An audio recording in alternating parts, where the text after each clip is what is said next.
Hello everyone, I'm Craig Boswell. Today on Interview 360, a true inside look at diplomacy. Ambassador Chaz Freeman is here. He served as chief interpreter for President Nixon during the 1972 trip to China, the historic visit that led to the establishment of diplomatic relations. Ambassador Freeman has the behind-the-scenes knowledge of the first contact between the two nations. He also returned to Beijing to serve as Deputy Chief of Mission at the newly established U.S. Embassy. So we have a lot to talk about, and Ambassador Freeman, it is good to see you. Nice to see you, Craig. Let's move on up to, you became the Deputy Chief of Mission at the U.S. Embassy, the newly established U.S. Embassy in Beijing. So you were also there from 81 to 84 in Beijing when the second U.S. President visit, Ronald Reagan, came. And the visit was, I think, a 6-day state visit. Yes, it was in 1984. I should, by way of background, I was the country director for China at the Department of State, which was in those days a much more powerful position than it is now. I was the person who drew up a 5-year plan for the development of U.S. China relations.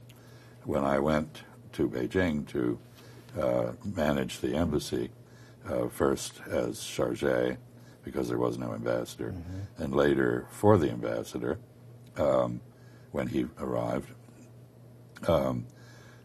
Between those two experiences, I participated in negotiating, I think, 36 treaties and agreements. So I had a unique experience in the creation of the framework for virtually every aspect of U.S.-China relations. Those frameworks are still there. So I also was the person who planned the structure of the embassy, a plan which was followed by my successors, who probably were not aware that I'd done it. So it was an incredibly creative period in U.S.-China relations. And, of course, China itself was rapidly changing. And here's the sequence.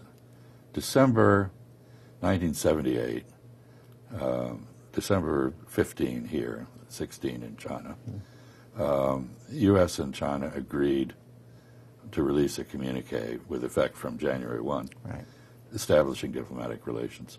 2 days later, Deng Xiaoping convened the Central Committee in full plenum and launched his reform and opening.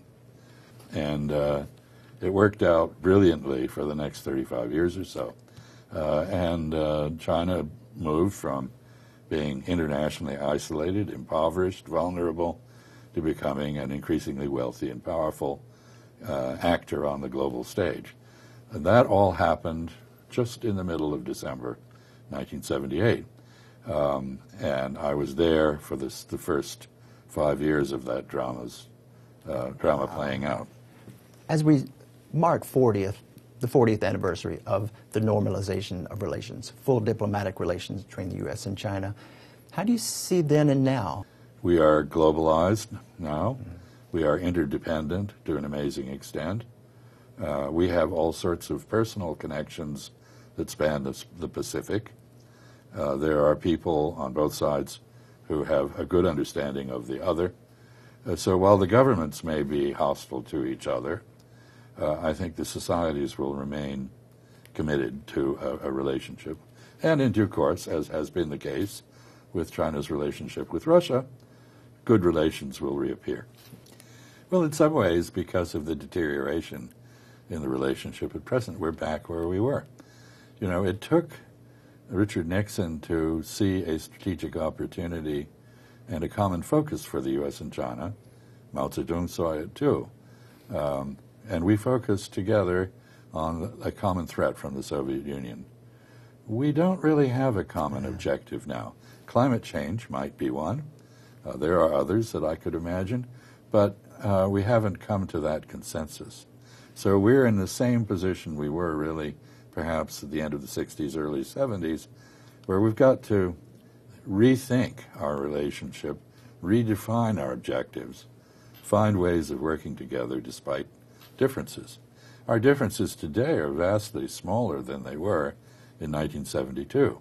We agree on many, many things. We disagree on some. That should not be an insuperable problem to an improved relationship. You're very specific in your language, and I appreciate that. As a diplomat, I think you're meant to be precise. Extremely important. Precision is key. But there's one way that you describe your work as a diplomat or diplomacy, and I think you said the basis of diplomacy is empathy. Empathy is different from sympathy. Empathy is looking at the other fellow, understanding his or her perspective, history, aspirations, and then trying to deal with those on a realistic basis. Sympathy is agreeing with the other side, agreeing that their views are correct, that their history is as they see it, that their aspirations should be accepted. Diplomats don't do that. They try to understand the other side and produce a transaction or a relationship which is good for both, not just for one side. If it's only good for one side, it won't last. 30-year distinguished career as a diplomat, business leader, thought leader, author. So what are you going to do for an encore? Well, I'm actually giving a series of lectures on diplomacy at the moment, which I probably will turn into a book.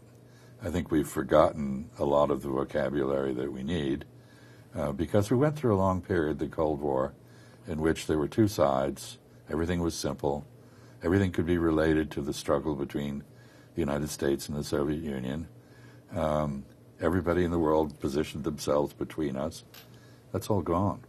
The world is now in a state of disorder and evolving towards something we don't yet know.